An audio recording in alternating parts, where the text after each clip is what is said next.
పురం మన్యం జిల్లా కొమరాడ మండలం కూనేరు సంతలో ఈరోజు సిపిఎం పార్టీ గిరిజన సంఘం ఆధ్వర్యాన పత్రిక విలేకరుల సమావేశం ఏర్పాటు చేయడం జరిగింది. దీనికి సంబంధించి ఈరోజు గిరిజనులు పండించిన పంటల గిట్టుబాటు ధర కల్పించడంలో కానీ, గిరిజన గ్రామాలకు మంచినీటి సౌకర్యం కల్పించడంలో కానీ, విద్య వైద్యం పూర్తిగా అందించడం కానీ ఈరోజు ఐటీడీఏకి సంబంధించి కొంత నిర్లక్ష్యం జరుగుతుందని చెప్పి తెలియజేస్తున్నాం. ఎందుకంటే గత 5.5 సంవత్సరాలుగా ఈరోజు పాలకవర్గం ఐటీడీఏ పాలకవర్గ సమావేశం జరపకపోవడంలో గత వైఎస్ఆర్ పార్టీ కావచ్చు, ఇప్పుడు కూటమి ప్రభుత్వం కావచ్చు, రెండు కూడా కారణమని చెప్పి తెలియజేస్తున్నాం.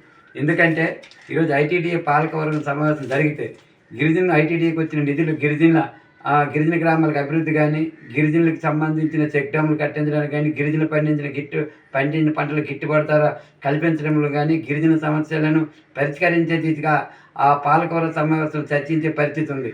కానీ 5.5 సంవత్సరాలుగా పాలకవర్గ సమావేశం లేకపోవడం వల్ల ఈరోజు గిరిజనుల పైన ఐటీడీకి వచ్చిన నిధులు పక్కతోవ పట్టే పరిస్థితి ఉంది. ఈరోజు గతంలో వైఎస్ఆర్ ప్రభుత్వంలో గిరిజన సంక్షేమ శాఖ మంత్రివర్యులు డిప్యూటీ సీఎంలు ఇద్దరు ఉన్నారు, రాజేందర్ గారు అలాగే పాముల ప్రసాద్ సివన్ మేడం గారు. ఇప్పుడు కూడా మళ్ళీ గిరిజన సంక్షేమ శాఖ మంత్రివర్యులు కూడా ఉన్నారు. ఈ ఐటీడీఏ పరిధిలో మంత్రులు డిప్యూటీ సీఎం ఉన్నప్పుడు కూడా పాలకవర్గ సమావేశం వేయించడంలో చిత్తశుద్ధి తెలియజేస్తున్నాం. ఇలాంటి సందర్భంలో ఐటీడీఏకి వచ్చిన నిధులు కూడా పక్కతో పడతానని చెప్పి తెలియజేస్తున్నాం. గిరిజనులు పండించిన పంటల గిట్టుబాటు ధర కల్పించడంలో ఈరోజు చాలా పాలకులు కావచ్చు, ఇటు ఐటీడీ అధికారులు గారు పూర్తి నిర్లక్ష్యం ఉందని చెప్పి తెలియజేస్తున్నాం. అలాగే దీనికి సంబంధించి ఐటీడీ పీఓ గారు కూడా ఇన్ఛార్జి ఉన్నారు. అక్కడ సీతంపేట కూడా ఇన్ఛార్జే, ఇక్కడ కూడా ఇన్ఛార్జి. మరి ఇక్కడ ఎంత ప్రాధాన్యత ఐటీడీఏ మన్యం జిల్లా అంటే గిరిజనులు ఎక్కువ ఉన్న జిల్లా. ఇలాంటి జిల్లాలో ఐటీడీఏ పీఓ గారు ఇన్ఛార్జ్ అయితే మరి ఇంకేం జరుగుతుందని చెప్పి తెలియజేస్తున్నాం. ఏదేమైనా ఈరోజు అలాగే మన జిల్లా ఏర్పడి 2.5-3 సంవత్సరాలైనా గెజిట్ నోటిఫికేషన్ కూడా ఈరోజు ఇవ్వకపోవడం వల్ల ఆ నిధులు కూడా సక్రమంగా రాని పరిస్థితి ఉంది. ఏదేమైనా ఈరోజు ఐటీడీఏకి సంబంధించిన నిధులు పక్కదోవ పడడంలోనూ అవకతవకలు కూడా జరుగుతున్నాయి.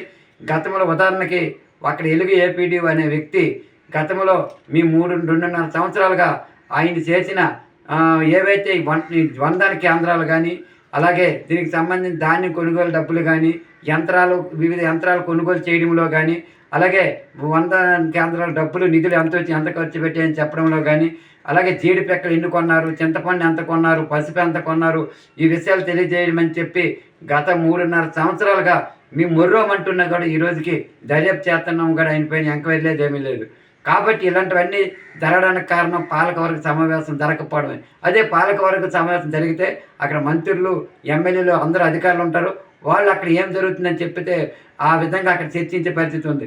ఈరోజు అందుకనే ఐటీడీఏ పరిధిలో అవకతవకలు చాలా జరుగుతున్నాయని మా దృష్టికి వచ్చాయి. ఈ అవకతవకలన్నీ కూడా అటు అధికారులకు తెలిసి జరుగుతుందా, లేదా పాలకులు ఎవరైతే ఉన్నారో వాళ్ళకి తెలిసి జరుగుతుందో తెలియదు. కానీ ఈరోజు పాలకవర్గ సమావేశం లేకపోవడం వల్ల ఐటీడీకి వచ్చే నిధులు పక్కతావ పట్టణంతో పాటు ఈరోజు గిరిజనులు పండించిన గిట్టుబాటు ధర కల్పించడంలో కానీ, గిరిజనుల సమస్యలు పూర్తిగా పరిష్కరించడంలో కానీ, విద్య వైద్యం అందించడం వల్ల చాలా నిర్లక్ష్యం ఉందని చెప్పి తెలియజేస్తాను.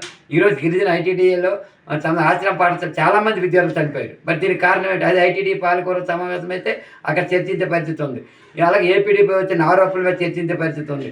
ఈరోజు చెక్ డ్యాములు నీరు అందించే పరిస్థితి ఉంది. ఈరోజు ఉదాహరణకి ఈరోజు జీడిపెక్కలు ప్రతి గిరిజన గ్రామానికి మేము వెళ్తే ఆ గిరిజన గ్రామాల్లో మధ్య దళాలు విపరీతంగా 120-130 కొనుగోలు పరిస్థితి ఉంది.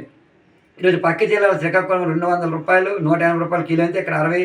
ఇక్కడ ఇంకా నిన్న ఐటీడీ పీఓ గారు అన్నారు, మంచి శుభపరిణామం. ఆయన స్పందించు గిరిజన గ్రామాలకు వెళ్ళి గిరిజనులందరూ పండించిన నాణ్యమైన జీడిపెక్కలు కొనాలి, గిట్టుబాటు ధర ఇచ్చి కొనుగోలు చేయాలని చెప్పారు కింద స్థాయి అధికారులు. కానీ ఎంత కొంటున్నారు, ఎక్కడ కొంటారు, ప్రొసెసింగ్ సెంటర్లు ఎక్కడ ఏర్పాటు చేశారు, పరిశ్రమలు ఎక్కడ ఏర్పాటు చేయడం చెప్పని పరిస్థితి.